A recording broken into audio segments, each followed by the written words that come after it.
Graça e paz, meus irmãos, mais uma vez reunidos para mais uma mensagem diária. Louvamos ao Senhor que Ele tem nos concedido a tecnologia e podemos já chegar a teus amados irmãos com a palavra de ânimo, vigor, coragem e esperança da parte do nosso Deus. Meus amados irmãos, nós vamos dar continuidade à carta aos Gálatas. Para hoje nós vamos ver dos versos 10 até o verso 17. Mas antes de nós iniciarmos, vamos ter uma palavra de oração nesse instante. Pai, muito obrigado, Senhor, mais uma vez, pela tua graça, bondade, misericórdia. Esteja, Senhor, que cada um dos irmãos, suas famílias, que o Senhor, ó Deus, os ilumine, os dê a compreensão da tua palavra, que nós possamos viver constantemente para a tua glória.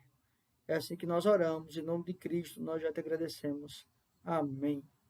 Meus amados irmãos, uma das grandes questões humanas que nós devemos nos atentar não é só apontar os problemas, mas também apontar os caminhos.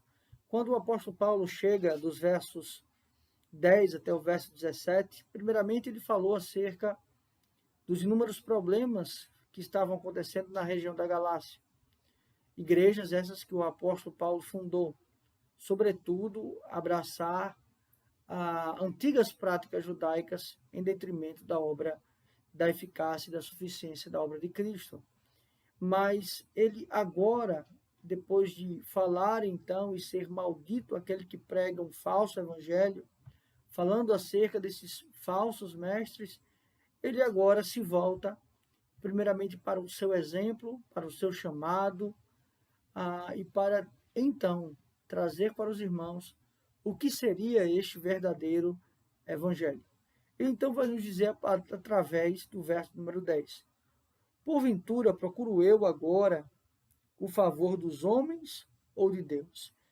Aqui ele está fazendo um contraste, que os irmãos pensem e reflitam acerca do exemplo de Paulo para o exemplo dos demais mestres que estavam proferindo um falso evangelho. Ora, Paulo vive para a glória dos homens, para agradar a homens, ou vive para agradar a Deus?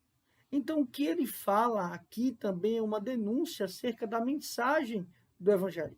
E o que nós vivemos muitas vezes hoje, pessoas que buscam ir à igreja para serem agradadas, para que as mensagens soem, boas aos seus ouvidos, para que os seus egos sejam então massageados. Mas o evangelho não é isso. O evangelho ele é confronto. Então Paulo está dizendo que a mensagem que ele recebeu não é uma mensagem para agradar a homens, mas é uma mensagem para o louvor da glória de Deus. Ou procuro agradar a homens. Ele fala, se agradasse ainda a homens, não seria servo de Cristo.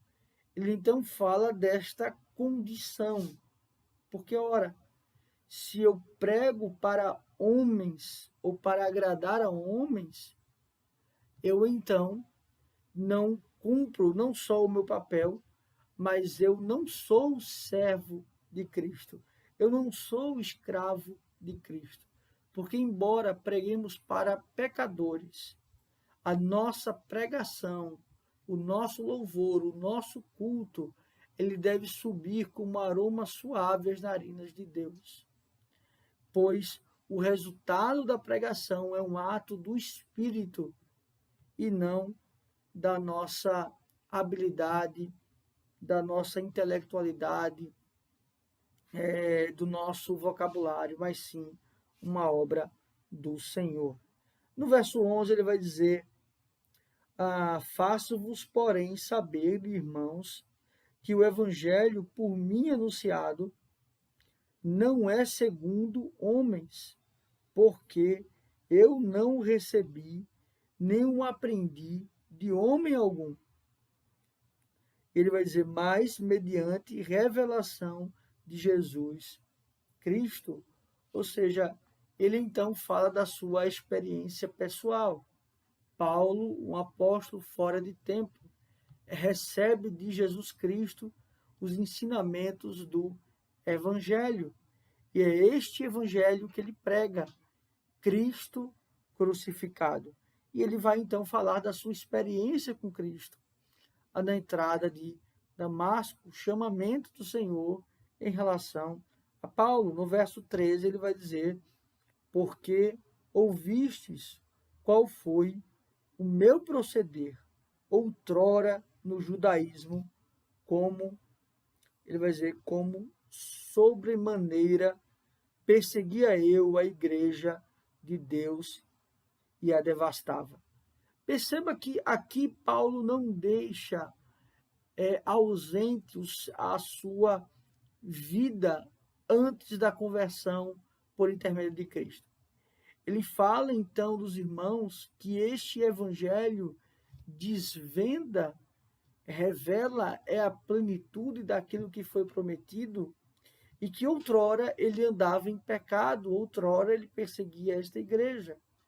Então, o seu testemunho pessoal, Paulo não está negando as suas falhas, os seus defeitos, muito pelo contrário, ele está dizendo que ele era um perseguidor da igreja, que ele devastava a igreja, ele está confessando os seus pecados. No verso 14 ele vai dizer: e na minha nação, quanto ao judaísmo, avantajava-me a muitos de minha idade, sendo extremamente zeloso das tradições dos meus pais. Ele também agora reflete a sua posição. Veja, o evangelho foi tão poderoso de tal forma para o apóstolo Paulo que o tirou de uma zona de conforto, pois ele tinha uma posição na sua religião, ele era reconhecido pela sua família, ele tinha então este zelo pelas tradições dos seus pais, dos seus antepassados. E aqui ele então está falando acerca também deste abandonar para seguir então o evangelho de Cristo. Ele vai dizer: quando, porém, ao que me separou antes de eu nascer e me chamou pela sua graça, aprouve revelar seu Filho em mim, para que eu o pregasse entre os gentios, sem detença. Não construirei carne e sangue. Não consultei carne e sangue, nem subi a Jerusalém para os que já eram apóstolos antes de mim, mas parti para as regiões da Arábia e voltei outra vez para Damasco. Aqui então Paulo fala, primeiramente, o que é muito importante.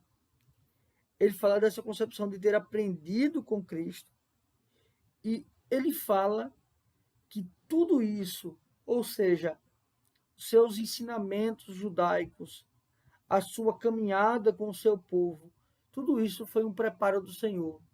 Foi a providência de Deus, preparando este homem para levar o evangelho aos gentios.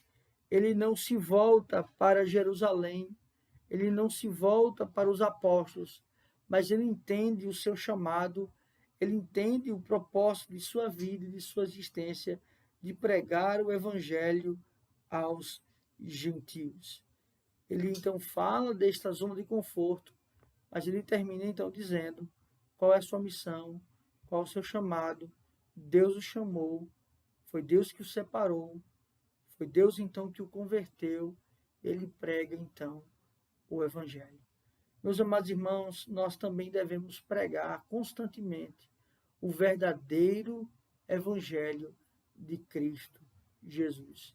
Não com palavras que agradem aos homens, mas com testemunho e palavras que sejam para a honra e glória do nosso Deus. Vamos orar ao Senhor encerrando esse momento. Pai, muito obrigado, Senhor, mais uma vez, porque podemos testificar e testemunhar a grandeza, a beleza do Teu Evangelho. Que nós não sejamos, Senhor, iludidos, enredados por falsos ensinos, mas que nos levantemos para a honra e glória do teu nome e proclamemos a Cristo Jesus como Senhor, como Salvador, para a honra e glória de Deus Pai. É assim que nós oramos. Em nome de Cristo Jesus, nós já te agradecemos. Amém. Que Deus assim os abençoe, meus amados irmãos.